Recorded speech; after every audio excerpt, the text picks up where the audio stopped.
So this is part 1 on medial patella luxations.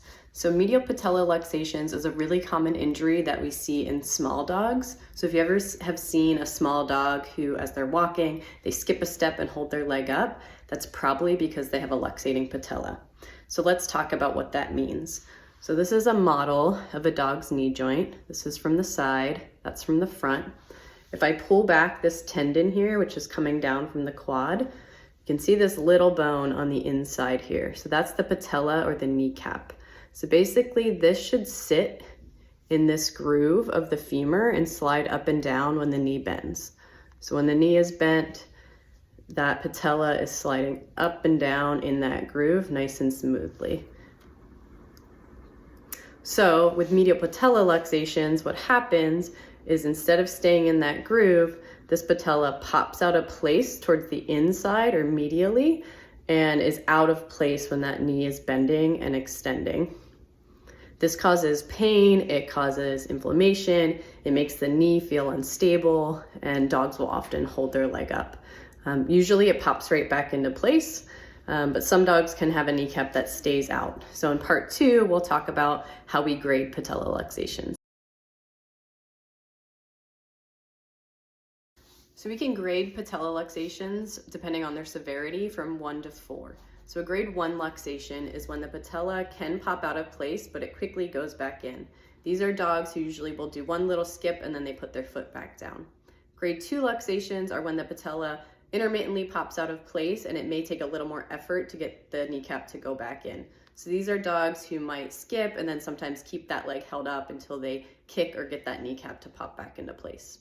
Grade 3 luxations are when the patella is out of place most of the time, but can still be put back into place manually, but it will come back out. These dogs probably aren't skipping because that patella isn't moving in and out, it's just out all the time. Grade 4 luxations is when the patella is out of place and it cannot be put manually back in place. This is because everything has gotten really tight around it and it can't go back in. These dogs also usually don't skip because their kneecap is just out. So let's talk about how we can treat grade 1 and 2 patella luxations. So rehab for these guys can be an effective way to decrease the frequency of patella luxations, decrease pain, and keep dogs from moving from a lower grade to a higher grade. So for dogs with grade 1 and 2 luxations, we focus on stretching out all of the muscles on the inside of the knee joint that are pulling that patella inward. So this means a lot of modalities like ultrasound and heat to heat up that tissue, and then lots of hands-on work like stretching and massage to get those tissues to stretch out. Then we focus on strengthening all the muscles on the outside of the knee joint that are going to help hold that patella in place. So these are targeted exercises focusing on the glutes and the hamstrings to help hold that patella where it should be. This can really be effective for keeping dogs from needing surgery in the long run.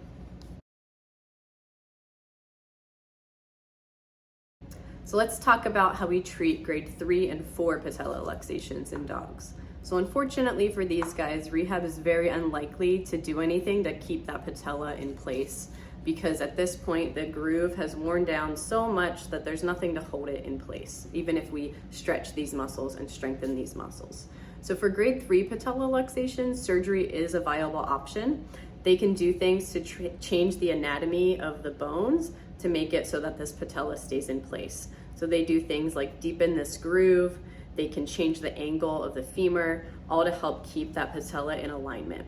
Dogs can still benefit from rehab after surgery, or we can do rehab without doing surgery for these guys, with our focus more being on addressing the compensatory things that are happening because that kneecap is out of place. So oftentimes the quads are really tight, we're kind of stuck in a round flex posture. So doing things to help with that can really help these dogs also. For a grade 4 luxation, surgery is not really an option because at this point, everything is so tight, there's nothing they can really do to get that patella to go back in place. So for grade 4 luxations, we definitely can do therapy to help with those compensatory issues, help reduce pain, and keep dogs moving long term.